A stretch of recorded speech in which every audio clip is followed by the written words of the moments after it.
Hello guys, so Jerry speaking. Welcome to Bedtime Stories, episode number 342. Today read you a little going book, biography book about ours Apfel. So let's read it now, shall we? So we got for us. It's written by Deborah DeBergewell, I pronounce his last name. Illustrated by Ellen Shirley.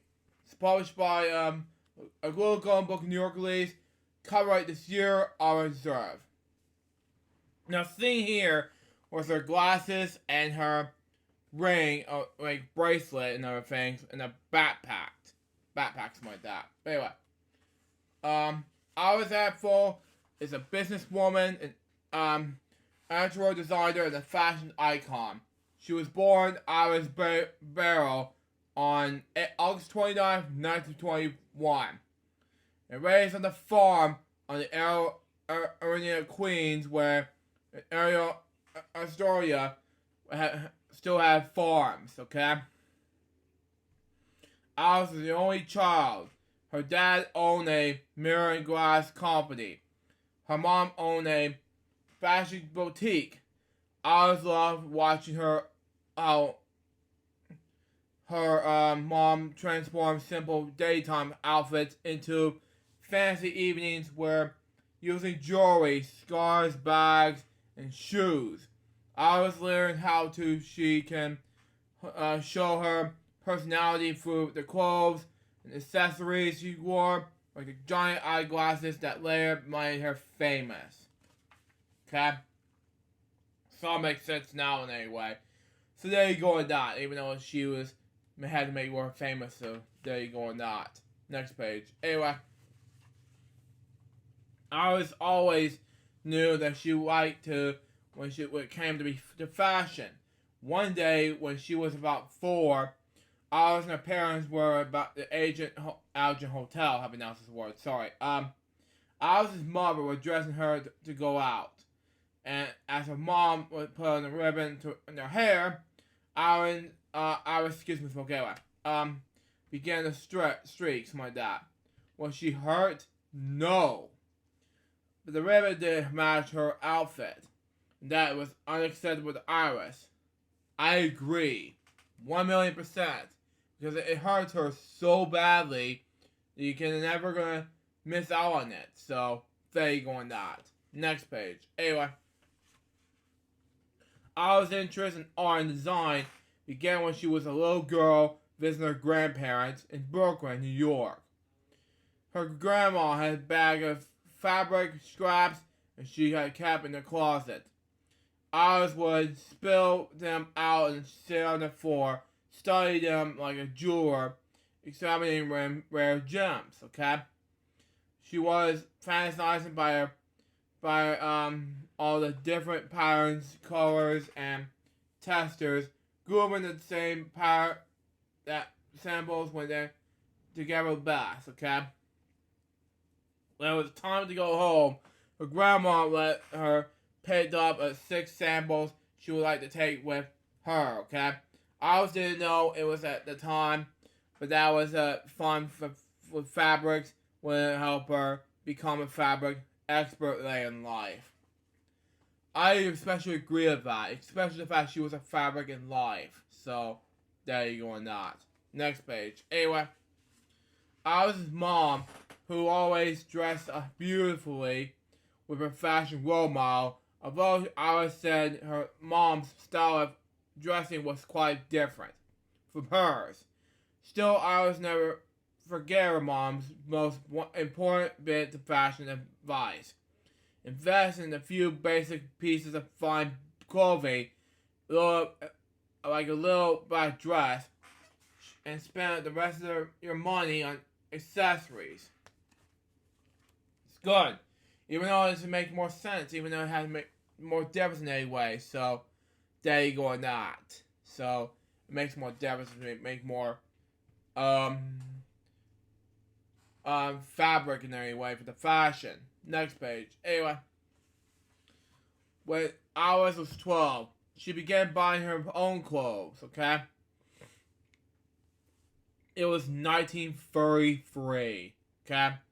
and she needed an outfit for the Easter parade on Fifth Avenue. Okay, her mom was too busy working to take care of the shopping, so I was talking to $25 that her parents gave into a bag, and all along headed to Manhattan. Okay, she bought not only the dress but also shoes and straw hat, leaving enough money to for lunch and the 5-cent subway ride home. Her parents approved, and so began her career as an expert shopper. All makes sense now in a way. That makes more difference to make more sense, you know? Just have it make more difference in a way. So, there you go. Next page. Anyway, I always love to visit stores, party at small boutiques in Greenwich Village. The very first piece of jewelry she bought was a jewelry pin made of bras and rhinestones. It cost 65 cents. She also loves unusual eyeglass frames. If you get the collection she have kept in the school box, in her closet. Okay? She later studied art history at New York University and went to art school at the University of Wisconsin in 1948. While on vacation with Lake George in New York, she met a man named Carl Apfel. They fell in love and married within a few months. It just all makes sense now in a way, even though it's fashion and life. So, there you go with that. So, it has to be more difference. Next page. Anyway, I was in college, started a textile and design company in 1950. We kept the company for over 4 years until we retired. There are many famous clients and selected fabrics and restored furniture for the White House with 9 presidents: Harry Truman, Dwight Eisenhower, John F. Kennedy, which is good enough, by the way, for the John F. Kennedy assassination, by the way. Lyndon Johnson, Richard Nixon, for Robin and Jim difference, by the way. Gerald Ford, Jimmy Carter, Ronald Reagan, and Bill Clinton. Okay? They skipped the Bush stuff, by the way. While I was in college, traveled the world to buy textiles, I always continued to buy clothes and accessories.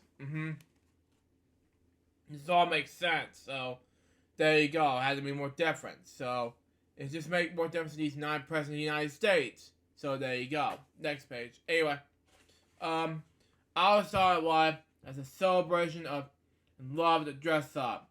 When the time gave to her to finally need glasses, I always wanted to have fun with them, to have lenses to put in her big frames.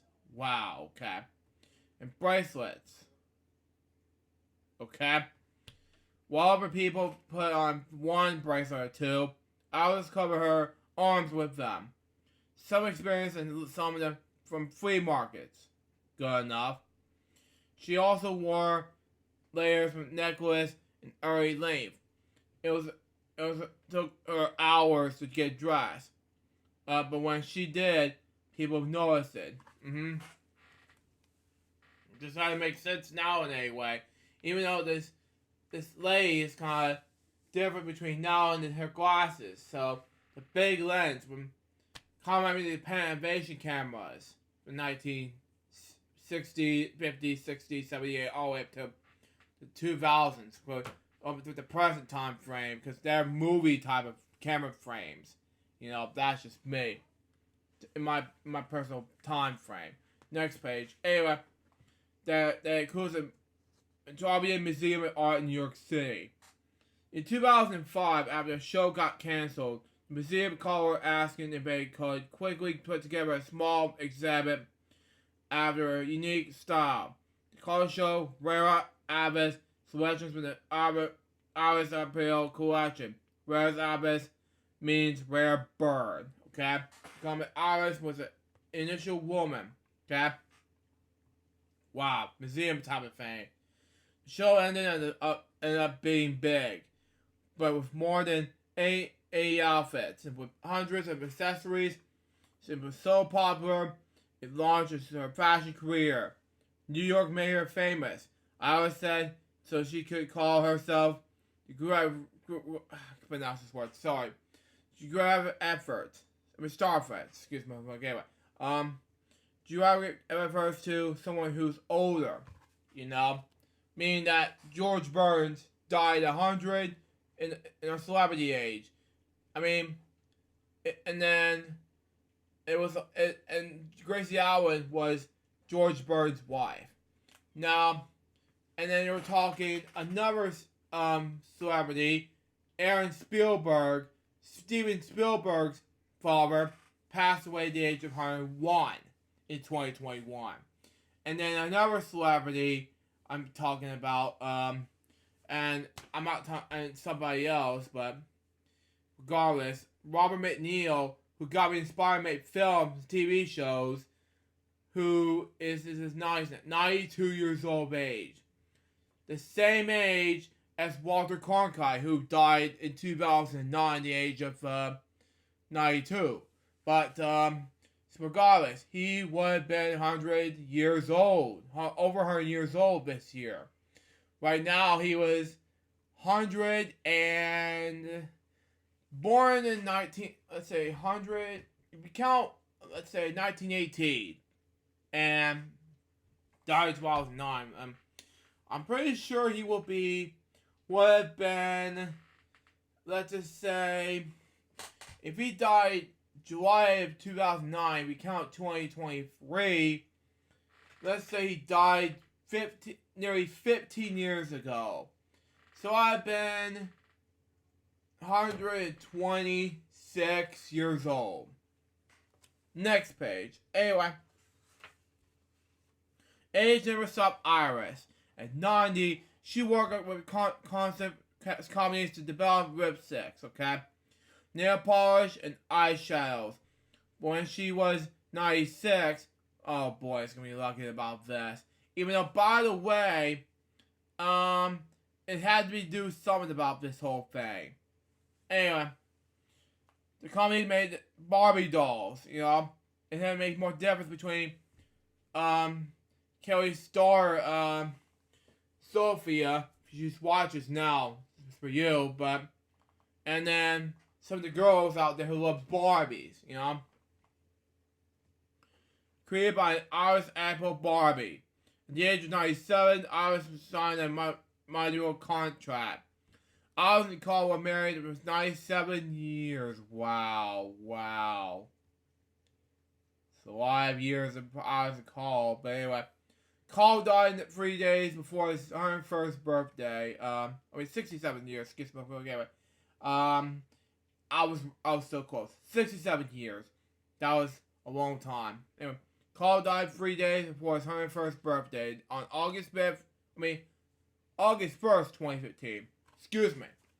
I misspelled the pages wrong, but it's just very close to my glasses. But you know, it made me too close with Carl and Iris, so there you go on that. It was Carl, not anything like that. But anyway, Iris lived in New York City and Palm Beach, Florida. She has a jewelry line of eyeglasses she teaches. There's even a movie almost about her. Wow, it's going to be exciting, you know? On August 21st, 2021, Iris celebrated her 100th birthday. But Iris didn't act old. She likes to go out and have fun. She does celebrate herself in this world's oldest living teenager. It's good, because at the time, yes, she was a century old. And she was 102 years old right now. As I'm taping this right now, so there you go on that. Iris paid for it. April, ladies and gentlemen. So there you go. Let's get out the last page of the book saying this. Iris loves jazz and life. Lives life. The way jazz musicians play music. Try this. Try that. With nothing carefully planned, wherever she goes, people will recognize her, okay? Wear her big glasses, white lipstick, in bold outfits. Alice dazzling with the wolves with her special gift, her own colorful style.